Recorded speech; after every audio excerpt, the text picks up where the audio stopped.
Welcome back to another episode of Gus Talks Wrestling. And what I want to talk about today is a wrestling event that happened just this past weekend. And that would be AAA's biggest event of the year, Triplemania 33. Now, just in case you aren't aware of this, WWE did actually purchase the wrestling company AAA. And so now they're going to be the ones that are producing all of their content. And so this is the first time that AAA has had Triplemania worldwide. So let's talk about the matches that occurred on this card. So first off, there is the Copa Bardal, which if you're not aware, this is basically a version of like the Royal Rumble or a Battle Royal. Now this match is both similar and very different though. You do have two competitors starting off, but then every 90 seconds a new competitor comes in and there's 14 people that participate. But instead of just throwing someone over the top rope, you can also take someone out by pinning them or having them submit. This was a really great match, not just to watch, but also to allow people who don't know much about AAA to see a lot of competitors and a little bit more about how their style works. You have both current and previous members of AAA with wrestlers like La Parca, Cybernetico, Laredo Kid, Octagon Jr., Abismo Negro Jr., Taurus, Aerostar, Mecha Wolf, but this also gave a great opportunity to see some of the more different styles they had in this, like Microman or Pimpinella Escarlata. And that was really cool just to see some of the differences between a AAA match or AAA characters and stuff you would normally see in the WWE. Now, mind you, though, you did also have members of the WWE showing up, like Otis, Joaquin Wilde, Cruz del Toro, and of course, Omos, who is finally back. And he actually won the competition and, of course, the trophy that they handed out at the end. I've always been a big fan of matches like this, and this one did not disappoint. It was really fun to watch. I absolutely love the moment where Omos and Microman met in the middle of the ring, and there was a lot of other just great moments throughout this. So for this match, I'm going to give it a 5 out of 5. Next up, there was the AAA Latin American Championship match of El Macias versus El Hijo de Dr. Wagner Jr. This was a really great match between these two competitors. And one of my favorite things about it is they gave so much backstory in the opening vignettes and, of course, by the commentators, helping explain that there's a long running feud between El Macias and, of course, the original Dr. Wagner Jr. Now, his father, Dr. Wagner Jr., was actually in the crowd, and there was a great moment of him interacting with the match, and you could tell that the audience really enjoyed that. And of course, El Hijo de Dr. Wagner Jr. did end up winning the title, and this is his first singles title, I think, or the first time winning this title. I can't really remember. And I'm going to give this match a 5 out of 5. Next up, we have the mixed trios match, where we have Nino Hamburguesa, Lola Vice from NXT, and a fan favorite, Mr. Iguana, versus the Judgment Day members of Finn Balor, JD McDonough, and Raquel Rodriguez, and they did have Roxanne Perez in their corner. My absolute favorite moment during this match is, of course, where Mr. Iguana's puppet, La Yesca, fights Finn Balor's puppet of the Demon. That's right, he did in fact bring his own puppet for this fight. And it was just such a fun and funny moment.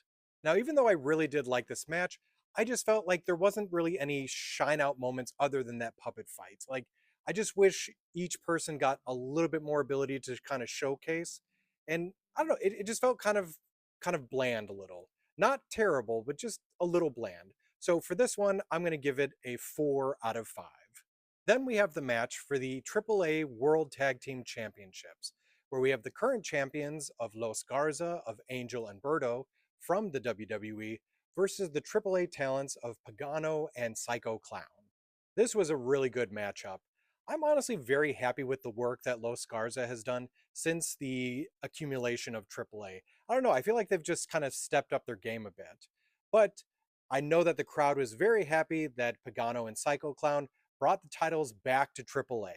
So this was a really great match, and I'm going to give it a 5 out of 5. Our second to last match was a triple threat for the AAA Reina de Reinas Championship. We had the current champion of Flammer versus Fabi Apache and Natalia, to which I really thoroughly enjoyed this recent version of Natalia where it's this low-key legend Natty. I saw her match also in GCW, and I really wish they'd allow her to do more of this in the regular WWE. I did enjoy this match, and I thought all the competitors did a great job.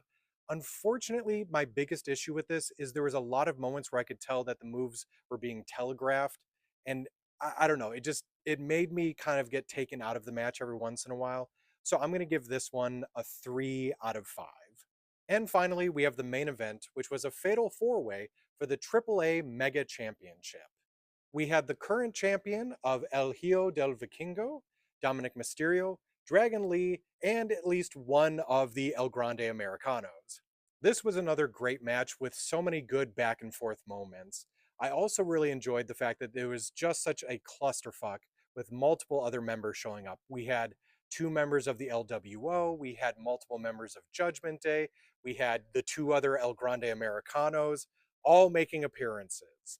Now, you could tell that the audience really wanted Dom to win, but for the moment, El Hijo del Vikingo is still the champion.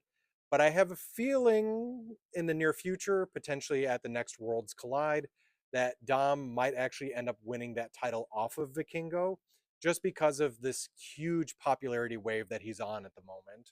Oh, and of course, I can't forget to mention AJ Styles made a brief appearance, making sure that Dom did not win the championship. So this will either probably lead into a Dom and AJ match, or potentially Dom and AJ versus Vikingo for the title at Worlds Collide.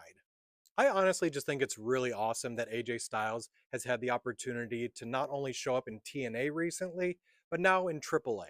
You know, it's this partnership that WWE has going on, or at least owning some of these as well, is really cool just because now you're getting to see more wrestlers doing other things, showing up in AAA, TNA, GCW, all sorts of other indie promotions. And I think that's really cool personally.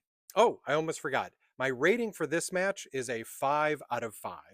And when it comes to Triple Mania 33 in totality, I'm going to give this entire PLE a 5 out of 5. So, what do you think about my opinions when it comes to this PLE? Do all of you agree with me? Do you disagree? Let me know what you thought about Triple Mania 33 in the comments.